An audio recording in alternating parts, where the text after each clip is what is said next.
Welcome everyone.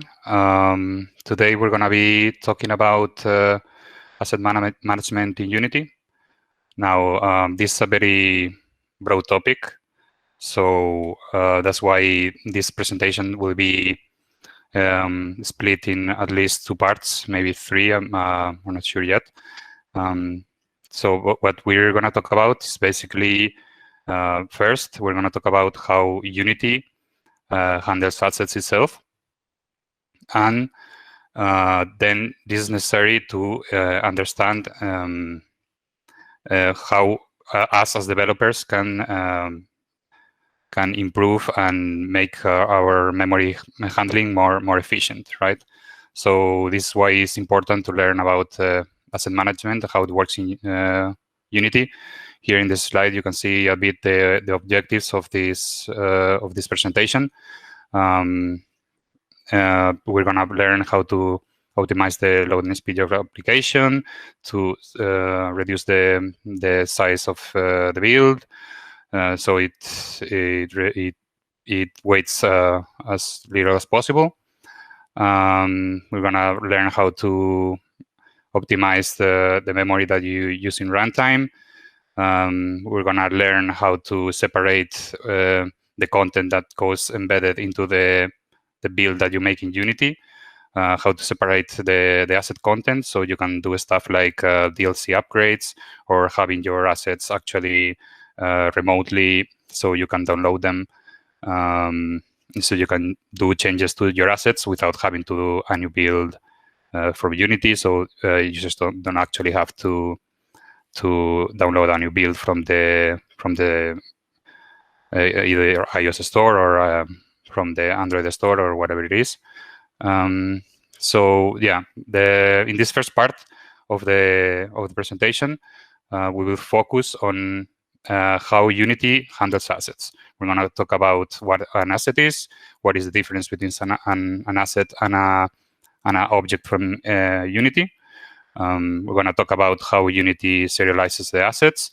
We're going to talk about how Unity loads the assets into memory, how it downloads the assets from memory. We're going to talk about where the assets go when you make a build and all this sort of stuff. We're going to talk about the resources system. And then we probably won't touch this in this presentation, but we're going to talk about also asset bundles and addressables, which is the asset bundles and addressables is what we use to separate the asset content from the actual build. So you can store them remotely and load them from remote locations and stuff like that. So we're going to start talking about the difference between an asset and an object. Now, an asset, this is important differentiation. An asset is the physical file that resides in disk. Okay, so an asset is the files that you see in your assets folder of your Unity project. And there's a lot of types of assets. Some are native to Unity and others are not, like textures and stuff like that. So yeah, the asset is important to know that it's simply the physical file that resides in disk. Now, what is an object? Well, first, it's important to not be mistaken with a system object from C#. An object is basically the base class from which every object in Unity derives, right? So it's the base class from every object that Unity can reference. Every object that derives from Unity engine.object can be serialized by Unity. Okay, the idea is that it's just like a set of serialized data, and most of these object types are built in with Unity. Like, for example, a monobehavior, that is what you use to create your own components, or a scriptable object, which is what you use to create your own data types. All of these types, all of them derive from Unity engine.object. So what is an asset? How does an asset file relate to an object? An asset file is where the objects are stored is how they're serialized in disk. So an asset file can contain one or multiple objects, often of the same type. We're going to talk about later of how these asset files are actually serialized and how we can read them with a text editor and stuff. So yeah, like I already said, there's two ways that developers can inherit from.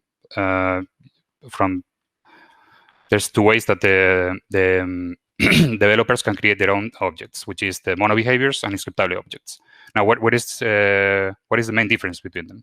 The mono behaviors are objects that can be serialized in a scene or a prefab, which this means that they can be used as components for a game object, right? This is the main use of a mono behavior object. An scriptable object, on the other hand, you cannot add a scriptable object directly to an object in the scene or to a prefab. All right, the scriptable objects are simply mostly used as data containers, often used as read-only data containers. It's simply a set of serialized data that can be used to be loaded outside of the scenes, right? So maybe by loading from resources or from an asset bundle or stuff like that. So what is a monoscript? Monoscript is a reference to the script that our custom objects use. The monoscript doesn't actually hold any executable code. It just contains 3 strings, which is the assembly name of where our script resides, the namespace of our script, and the class name of our script. As you can see in this image, this is something that you've probably seen if you've worked with Unity. This is, for example, this assets data object is an scriptable object, and this variable here that you can see in this vector that you cannot interact with is the representation of this monoscript. It is telling you that this the script that represents this data type is called assets data. What happens if you go and delete this script? Then this is when you will see here a missing monoscript, and it will tell you that this file has been deleted from your project. Unity assemblies. This is an important part to understand. So basically, every C# script that you write as a developer in your project is compiled into the assembly C# DLL, except the ones in the plugins folder. The plugins folder is reserved for, well, as the name says, for plugins. And these scripts from the plugins folder are compiled into a different assembly called assembly C# first pass. And then from Unity 2017.3 and onwards, you have the possibility of defining your own assemblies with what is called an assembly definition reference file. This is very simple. If you right-click on your Unity project window and you go to the create option, you will see that you can create an assembly definition file. And whatever you created, all those scripts within that same path of the assembly definition file will be added to this assembly and will be excluded from the main Unity assemblies. Now, this is important because what happens when your application starts, all these assemblies, all these scripts will be loaded. So this is what allows, for example, if you have different scriptable objects or mono behaviors in asset bundles, for example, all these monoscript references that they hold in their serialized data are going to be pointing to these scripts that are already loaded at the startup. Okay, so now we're going to talk about how Unity actually serializes the reference between different objects, right? So as you probably know, any object, any mono behavior, or any scriptable object that you create, you can add references that are serialized to basically any other Unity object. So the way that Unity does this is using a file GUID and a local ID. Now, what is a GUID? The GUID stands for globally unique identifier, and it's basically a very large number of 16 bytes that's basically guaranteed to be unique. So it can be used to identify an object. This is done so to be platform independent. So so they don't use, for example, they could use the path of the object to be serialized as that, but then you would run into problems of different platforms. It would be basically having a file GUID to identify an asset is way more robust than any other system. So what is the difference between file GUID and local ID? Now, the file GUID identifies an asset, and this is saved on the .meta file associated with the asset. If you've used Unity before, you've probably seen that every asset inside the assets folder has a meta file associated with the asset. And if you open this file, you will see that it has the GUID in there of the asset that is referencing to. And it has other options like importing options and stuff like that we'll get into later in the presentation. Yeah, like I said, basically the GUID is an abstraction of the asset location. So it doesn't matter where the file is located. If you move it around, the GUID will remain the same, and all your references will not break just because you move the asset around, basically. Now, what is the local ID? As I said before, if you remember, an asset can hold multiple objects, right? It's important to differentiate between an asset and an object. And this is important because using the Unity API, sometimes it can be confusing because you have names like, for example, the Addressables APIs has a method that's called load asset, or the asset bundle has a method called load asset, or resources has a method called load unused assets and stuff like that. And they all use the name asset, but it's actually used kind of incorrectly, because what we're actually loading into memory when we call these methods, and when something is loading into memory, is not loading the asset itself. The asset is just a physical representation in disk. What you're actually loading is an object, right? So you load a sprite, or you load a texture, or you load a mono behavior, or stuff like that. You load a game object. These are all objects.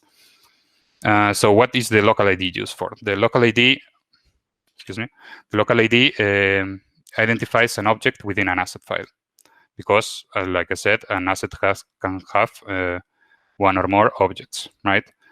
So here we have 2 examples of 2 different assets opened with a file editor. Now, this is something very important that people should understand when working with Unity assets. The fact that any serialized asset can be opened with a text editor is kind of powerful in the stuff you can do with them. So basically, they are serialized in a format called YAML, which is a language that derives from XML. And it's important that if you're working with Unity, when you open one of these assets, you understand what you're seeing, right? So anytime you see these 3 dashes and these 2 numbers, it means that a new object starts. So, for example, here you see that it says that !U!1. This one over here is called the class ID, and is directly linked with what you see here. So the class ID of a game object is 1. The class ID of a transform is 4. The class ID of a mono behavior is 114. If you're curious and you want to see a list of complete of all the class IDs, there's somewhere in the Unity documentation. So this is the class ID, and this is what goes after the ampersand is the local ID. So this is what uniquely identifies the object within this asset. So this number is going to be unique only inside this asset. That means that in other asset, this local ID can be repeated. It doesn't matter because this asset has one GUID, but each object that is inside the asset has one local ID. What does this mean? That when you are holding references to other assets, for example, you can see that in this game object, there are certain references to a list called component, which has a list of file IDs. This means that because you don't see a GUID here, it means that these components are actually inside this asset. So when if you would search for this number inside this text file, you will actually find down below the information of this object.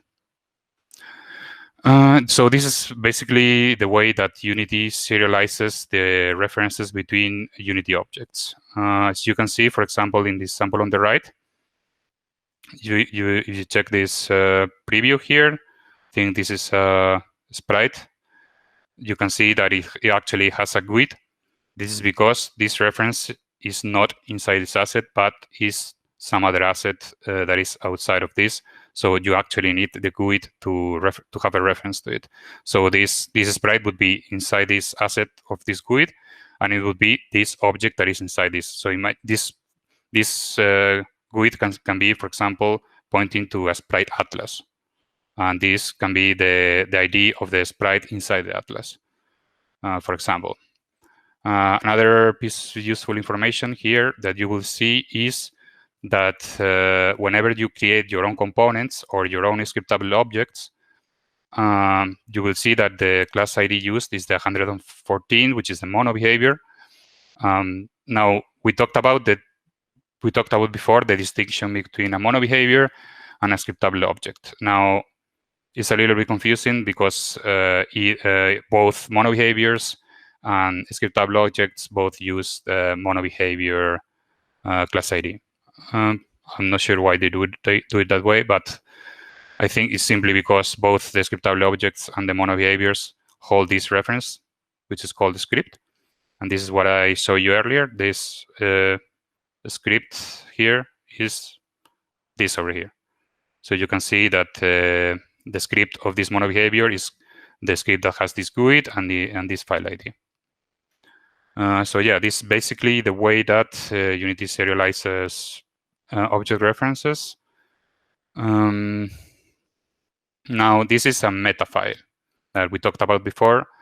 The meta files are usually really simple unless it's a non-native type of asset that has more complex import options that we will talk about them later.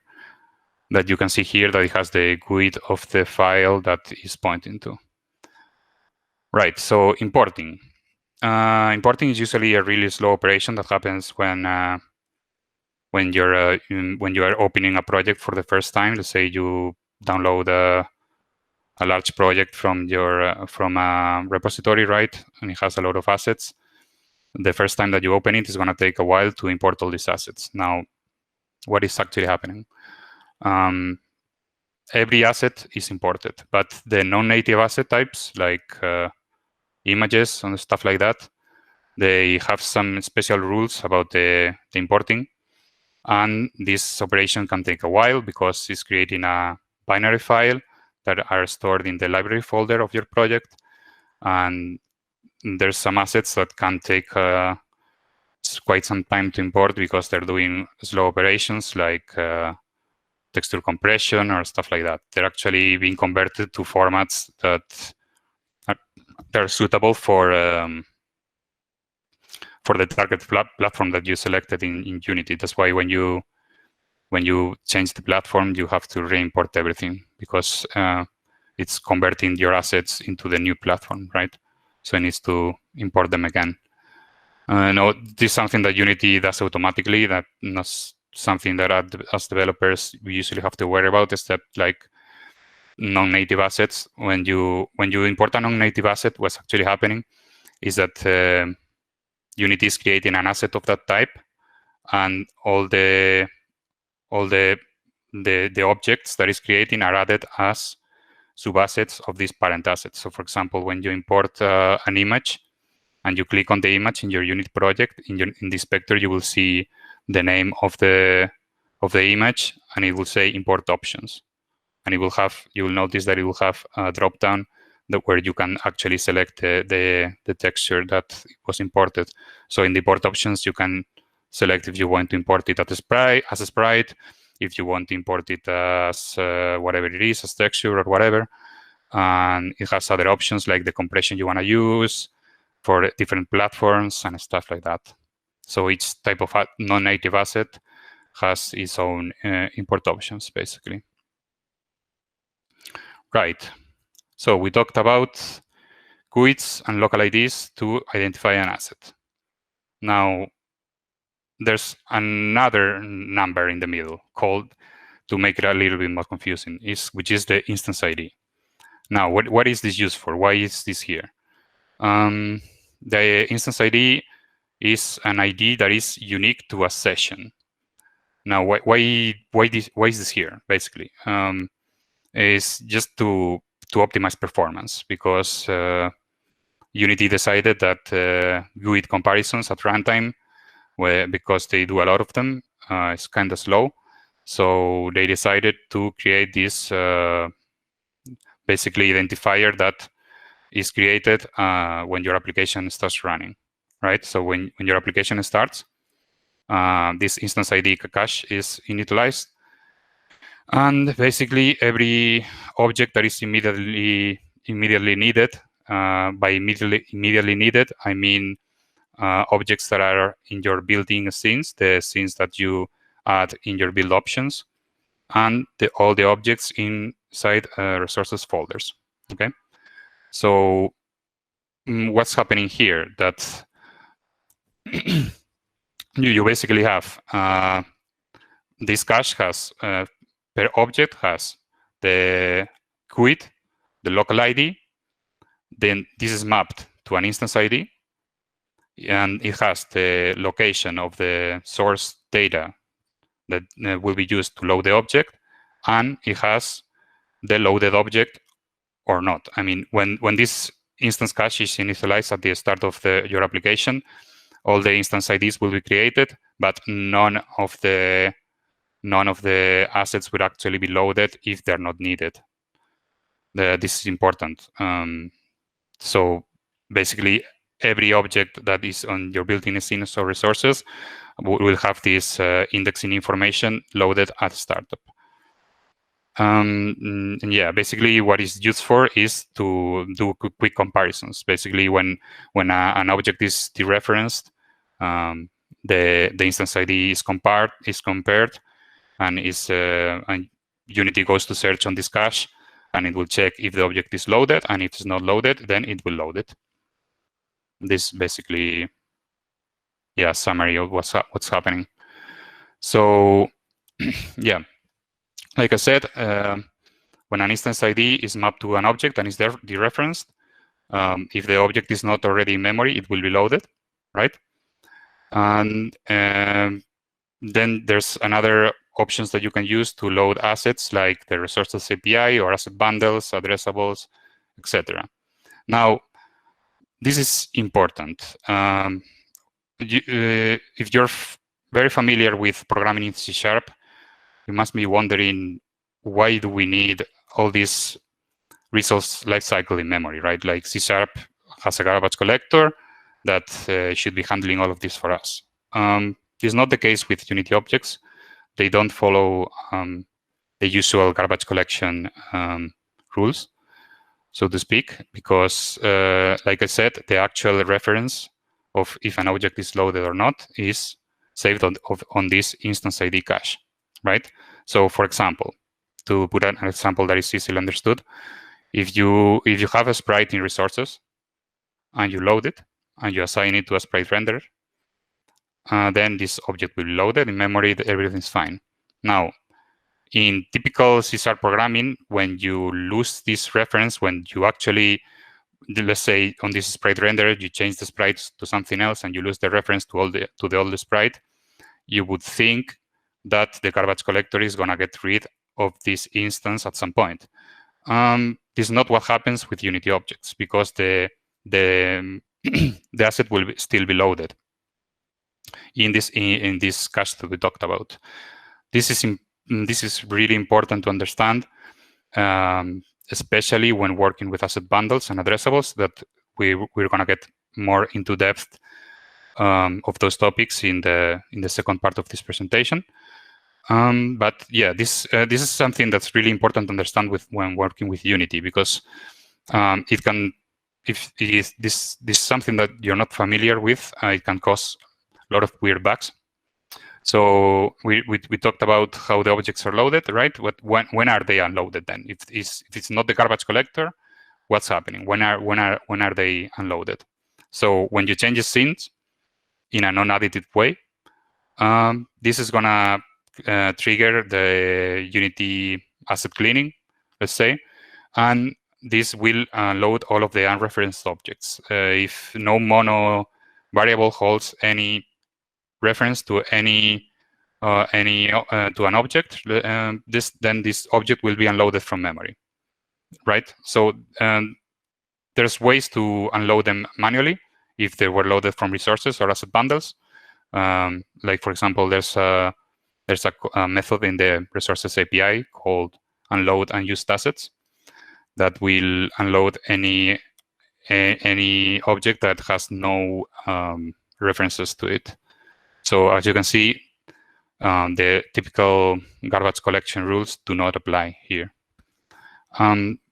Now, when you're actually working when you're just working with the scenes and resources, usually this is not an issue, because well, all this resource unloading is done for you when you change scenes. But it will become much more problematic when you're working with asset bundles or addressables. Like I said, we will get more into depth into that topic. But for example, when your application gets sent to the background of your phone, for example, all the objects that are in memory from your application will be wiped out of the memory. So when you go back to your application, Unity will have to load everything again. Every sprite, every mesh, basically every object from the scene will have to be loaded again. If something is loaded from an asset bundle and this asset bundle was unloaded manually, what will happen is that if it's material, for example, you will see something magenta because the material is missing, because it cannot be loaded again. But again, we will go into more detail of this later on. Another important thing to take into account is game objects that have very large hierarchies, take longer to load.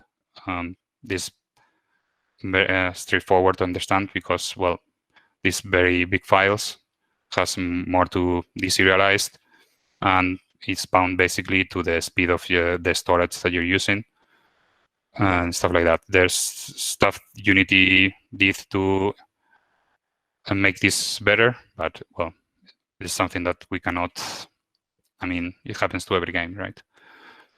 Another thing that I wanted to touch about results lifecycle in memory, and especially game objects, is to be careful with particle systems. Particle systems, if you open a prefab that has particle system serialized, you will notice that it has a lot of serialized data, and that makes the prefabs that have particle systems weight way more than any normal prefab.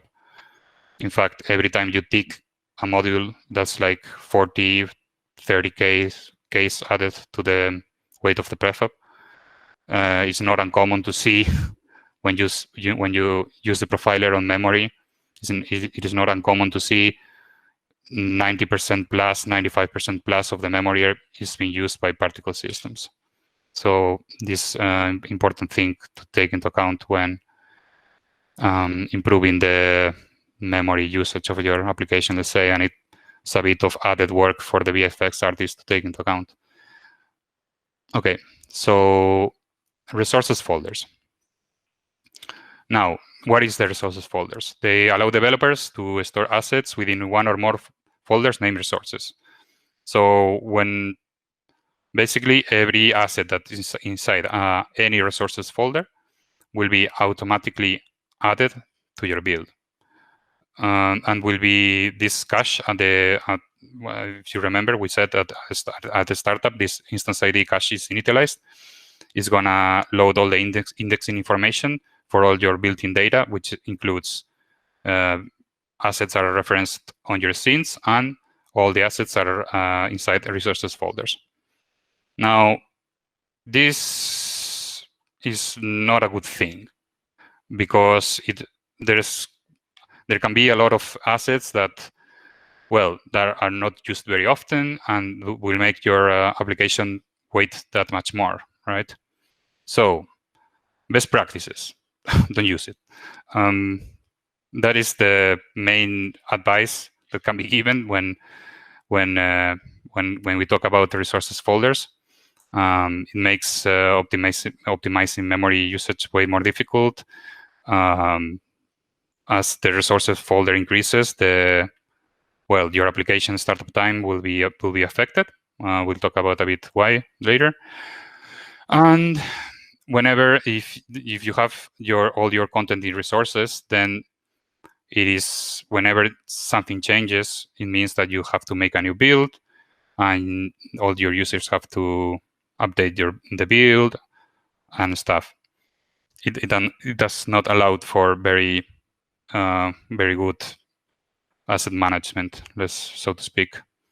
So why does my application startup time increase when you're adding loads of stuff to resources?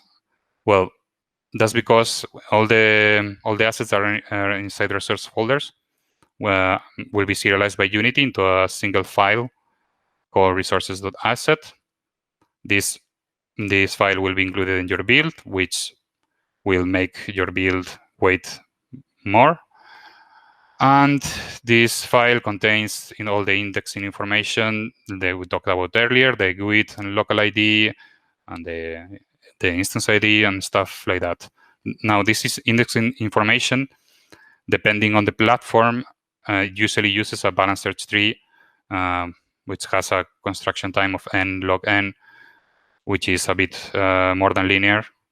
So yeah, as your resources folder increases, your application startup will increase, linearly. So if you have all of your assets in resources, basically, it's not uncommon to see that your application will take like several extra seconds to start.